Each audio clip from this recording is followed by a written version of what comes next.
Hi, and thanks for joining me for today's webinar on ambush marketing, sporting events, and the IP risks and recent trends. My name's Lucy Marlowe, and I'm a partner at Fox Williams.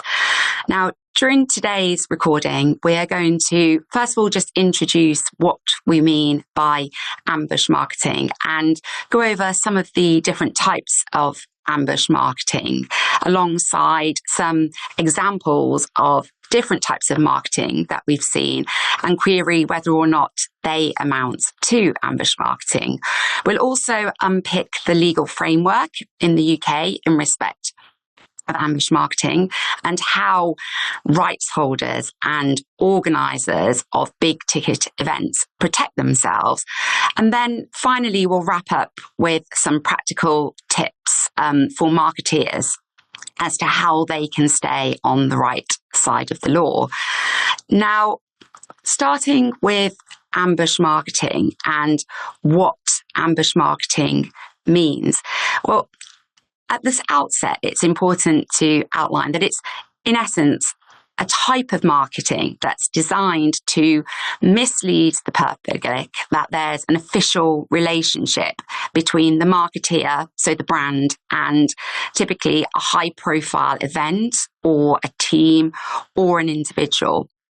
And in that scenario, usually the corporate entity in question has not paid the relevant license fees in order to gain that association. And typically, this can lead to public confusion as to who is the official sponsor or whether there is a sponsorship agreement in place, given the association that has been made.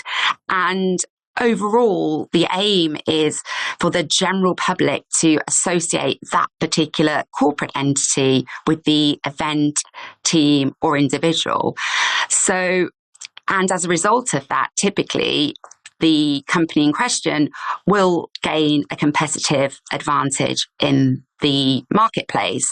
Now, a benefit for the marketeer is that they will gain exposure of their brand. And as I mentioned before, hopefully a financial benefit. But it's not uncommon for businesses to engage in this in order to gain a particular advantage over their rival. So, for example, at the 1994 Lillehammer Olympics, Amex tried to promote the availability of services in Norway. And as part of their ad, they said, if you're traveling to Norway, you'll need to get a passport, but not a visa. And in that scenario, Visa were the official sponsors, and they paid a respective sum in order to have those sponsorship rights. And as a result of that, Visa and the IOC were aggrieved. And this particular example generated a lot of publicity at that particular time.